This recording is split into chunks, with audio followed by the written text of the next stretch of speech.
दोस्तों पिछले लेसन में मैंने आप लोगों को फिल एंड स्ट्रोक के बारे में समझाया और हमने काफ़ी डिटेल में देखा कि हम इलस्ट्रेटर के अंदर किसी भी ऑब्जेक्ट को फिल किस तरह से कर सकते हैं और उसके स्ट्रोक को किस तरह से यूज़ कर सकते हैं। इस लेसन में मैं आप लोगों को फिल और स्ट्रोक के हवाले से ही कुछ मज़ीद डिटेल्स बताने वाला हूँ। तो चलें आए चलते हैं इलस्ट्रेटर की तरफ। दोस्तों यहाँ पे मैंने आप लोगों के लिए इस वक्त एक फ़ाइल प्रिपेयर की हुई है जिसमें मैंने डिफरेंट ऑप्शंस बनाई हुई हैं फिल और स्ट्रोक के हवाले से। तो चलें आए मैं आप लोगों को दिखाता हूँ कि हम किस तरह से इलस्ट्रेटर में फिल और स्ट्रोक की ऑप्शन को डिफरेंट तरीक़ों से इस्तेमाल कर सकते हैं। दोस्तों ये सारे स्क्वेयर्स एक ही साइज़ के मैंने बनाए हैं। फ़र्क सिर्फ इतना है कि इनमें से फिल और स्ट्रोक की ऑप्शंस को मैंने मुख्तलिफ अंदाज से इस्तेमाल करके देखा है ताकि आप लोगों को मैं दिखा सकूं कि हम किस तरह से फिल और स्ट्रोक को डिफरेंट तरीक़ों से यूज़ कर सकते हैं। ख़ास तौर पे इसमें हम सीखने वाले हैं कि हमारे पास इलस्ट्रेटर के अंदर स्ट्रोक के हवाले से कौन कौन से डिफरेंट ऑप्शंस मौजूद हैं। तो चले देखते हैं। मैं आपके लिए जूम करता हूं और आपको दिखाता हूं। ये सबसे पहले जो हमारे पास स्क्वायर एक मौजूद है जिसके अंदर ग्रे कलर फिल हुआ है और मैजेंटा कलर की इसको मैंने स्ट्रोक दे रखी है। दोस्तों अगर आप गौर करें और जैसा कि इसके ऊपर लिखा भी हुआ है कि इस स्क्वायर के अंदर ग्रे कलर फिल हुआ है और मैजेंटा कलर जो है वो इसकी स्ट्रोक के ऊपर है, यानी इसके अंदर फिल और स्ट्रोक दोनों एट अ टाइम मौजूद हैं। अच्छा, इससे जो नेक्स्ट मैंने बॉक्स आपके लिए रखा हुआ है यहाँ पे स्क्वायर, इसके अंदर फिल मौजूद है लेकिन स्ट्रोक मौजूद नहीं है। जैसा कि इसके ऊपर मैंने लिख रखा है फिल ओनली। तो यानी कि अगर आप सिर्फ खाली फिल करेंगे कि इसी स्क्वायर को और इसको स्ट्रोक हटा देंगे तो ये कुछ ऐसा आपको दिखाई देगा। इसके बाद जो नेक्स्ट यहाँ पे हमारे पास स्क्वायर मौजूद है इसको मैंने सिर्फ स्ट्रोक लगा रखा है और इसका कलर है यानी कि इसके अंदर जो फिल है वो मैंने इसके अंदर यूज़ नहीं किया। तो यानी कि अगर इसी साइज़ के बॉक्स को अगर हम स्ट्रोक लगा दें और फिल उसके अंदर से ख़त्म कर दें तो वो कुछ इस किस्म का आपके सामने दिखाई देगा। दोस्तों इस वक्त मैंने जो स्ट्रोक की विड्थ इसको दे रखी है वो आप देख सकते हैं है 8, और ये 8 मैंने इसलिए रखी हुई है इस वक्त ताकि आप बड़ी आसानी के साथ जो डिफरेंट किस्म के स्ट्रोक्स हैं उनको एक्सपीरियंस कर सकें और उनको देख सकें। अच्छा दोस्तों, ये तो हो गई सिंपल बात फिल एंड स्ट्रोक की कि अगर फिल और स्ट्रोक इकट्ठा लगाया हो, फिल खाली यूज़ किया हो या स्ट्रोक खाली यूज़ किया हो, तो फिर हमारे सामने जो हमारी ऑब्जेक्ट है, हमारा जो ऑब्जेक्ट है वो किस किस्म की शक्ल जो है वो प्रेजेंट करता है। अब कुछ आगे चलते हैं और कुछ मज़ीद एडिशनल ऑप्शंस देखते हैं स्ट्रोक के हवाले से। दोस्तों यहाँ पे अगर हम वापस अपने सब मेन्यू में आए और यहाँ पे स्ट्रोक जो लिखा हुआ है इसके ऊपर अगर क्लिक करें तो ये देखें एक नई विंडो छोटी सी पॉपअप हो जाती है। इस विंडो के अंदर आप देख सकते हैं 2-3 डिफरेंट ऑप्शंस हमारे पास मौजूद हैं। जैसा कि ये हमारे पास एक ऑप्शन मौजूद है अलाइन स्ट्रोक की, यानी कि हम अपनी शेप्स के जो स्ट्रोक्स हैं उनको अलाइन भी कर सकते हैं। जैसा कि हमारे पास यहाँ पे जो पहला बॉक्स इस रो के अंदर मौजूद है इसके ऊपर लिखा हुआ है, आप देख सकते हैं अलाइन स्ट्रोक टू सेंटर। ये दोस्तों मैंने ये वाली ऑप्शन यूज़ कर रखी है जो हमारे पास अलाइन स्ट्रोक में सबसे पहले नंबर में मौजूद है। अगर आप ये ऑप्शन चूज़ करते हैं तो आपका जो स्ट्रोक है ये अंदर की तरफ अलाइन हो जाएगा।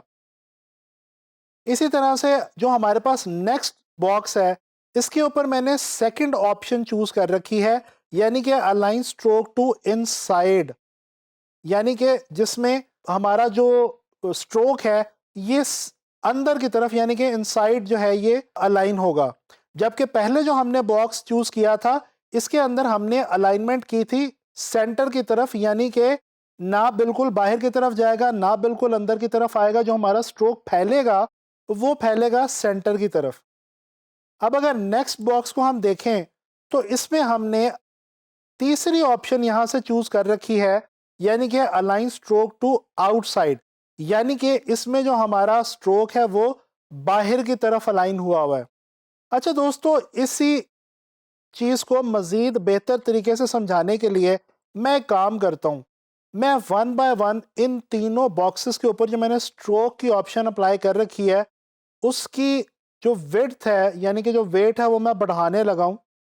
ये देखें, मैंने जो वेट है स्ट्रोक का वो कर दिया है 16, और अब बड़े आराम से आपको समझ में आ जाएगा कि ये जो तीनों ऑप्शंस हमने चूज़ की हैं ये क्या हैं।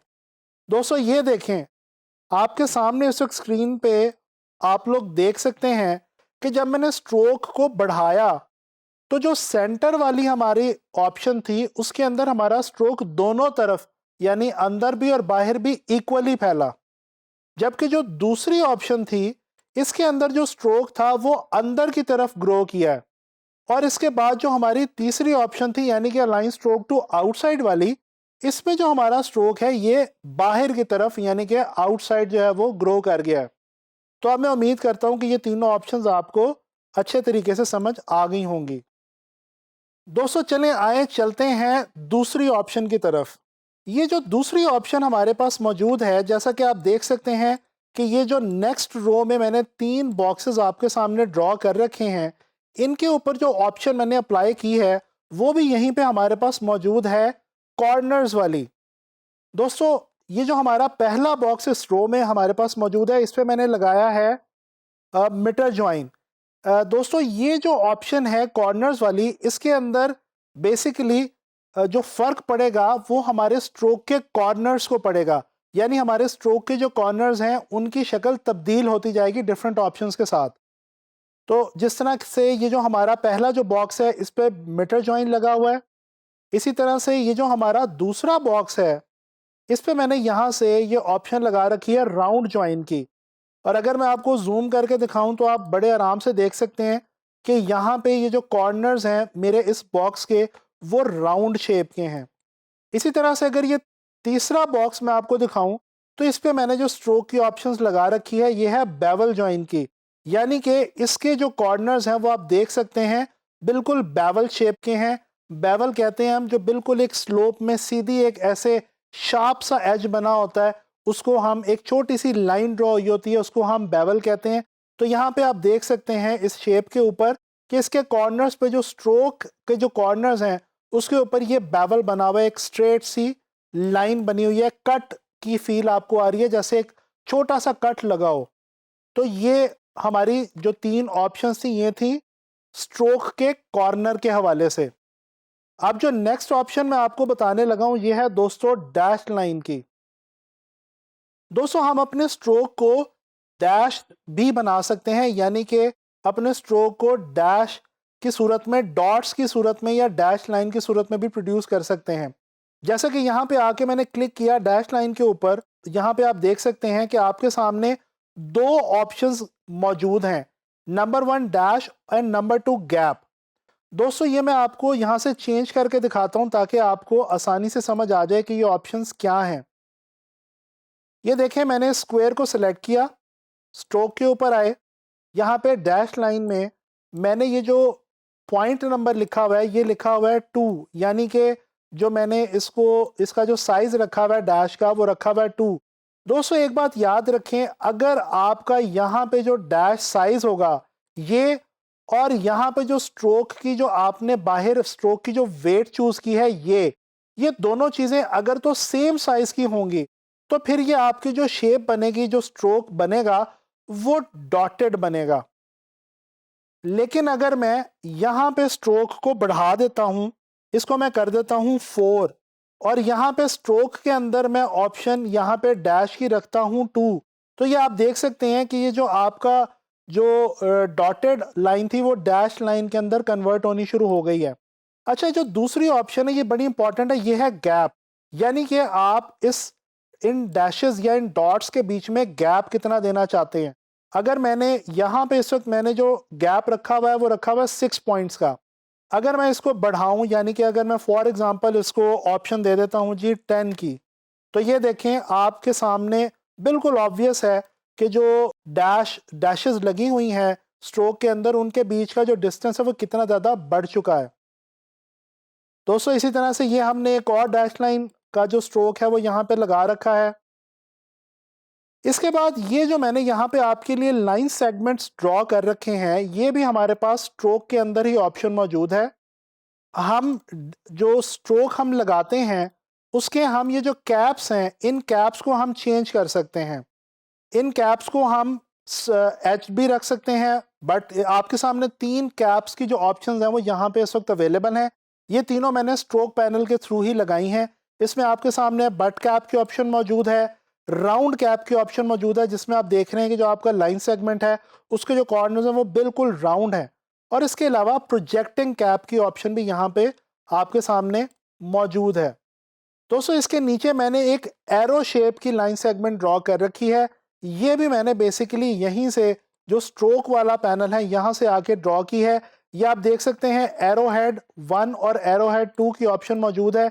ये वाला जो एरो हेड है ये इसके स्टार्टिंग पॉइंट यानी कि लेफ्ट पॉइंट वाला एरो हेड है, और ये जो इसका एरो हेड है ये इसके राइट वाला एरो हेड है। ये देखिए अगर मैं इसको चूज करता हूँ तो यहाँ पे भी एक एरो बना नजर आ जाता है, जबकि अगर मैं इसको नन करता हूं तो ये एक साइड से लाइन सेगमेंट बन जाएगी और दूसरी साइड से जो है वो हमारे पास एरो की शक्ल में आ जाएगा।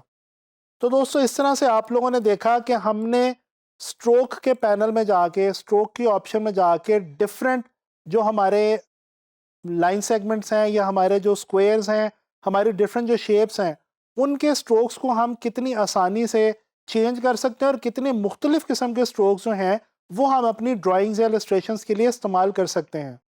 दोस्तों मैं उम्मीद करता हूं कि आप लोगों को फिल और स्ट्रोक के हवाले से इलस्ट्रेटर के अंदर जो ऑप्शंस मौजूद हैं वो अच्छी तरह से समझ में आ गई होंगी।